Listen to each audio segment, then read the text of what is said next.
সূরা ফাতিহার কিছু ব্যাপার সত্যি অসাধারণ, আমার কাছে এগুলো অতুলনীয় মনে হয়। সূরা ফাতিহার প্রথম 3টি আয়াত হলো আল্লাহকে নিয়ে, আলহামদুলিল্লাহি রাব্বিল আলামিন আর রহমানির রহিম মালিক ইয়াউমিদ্দিন। এই আয়াত 3টি কাকে নিয়ে? আল্লাহকে নিয়ে।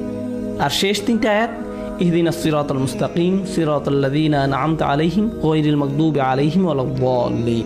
এই 3টি আয়াত হলো আমাদেরকে নিয়ে। আচ্ছা, এখন মাঝের একটা আয়াত আছে। এই মাঝের আয়াতে বলা আছে আমরা আল্লাহকে কি দিতে চাই আর আল্লাহর কাছ থেকে আমরা কি চাই। আমরা আল্লাহকে দিতে চাই আমাদের আনুগত্য, আর আল্লাহর কাছ থেকে আমরা চাই সাহায্য। অন্যভাবে বলা যায় সূরা ফাতিহার শুরুটা হলো আল্লাহকে নিয়ে, মাঝের অংশটা হলো আল্লাহ এবং আমাদেরকে নিয়ে, আর শেষের অংশটা হলো আমাদেরকে নিয়ে। সূরাটি সুন্দর করে ভারসাম্য করা, আল্লাহ, আল্লাহ এবং আমরা, আমরা। আল্লাহর সাথে আমাদের সম্পর্ক এরকম ভাবেই ভারসাম্য করে রাখা হয়েছে।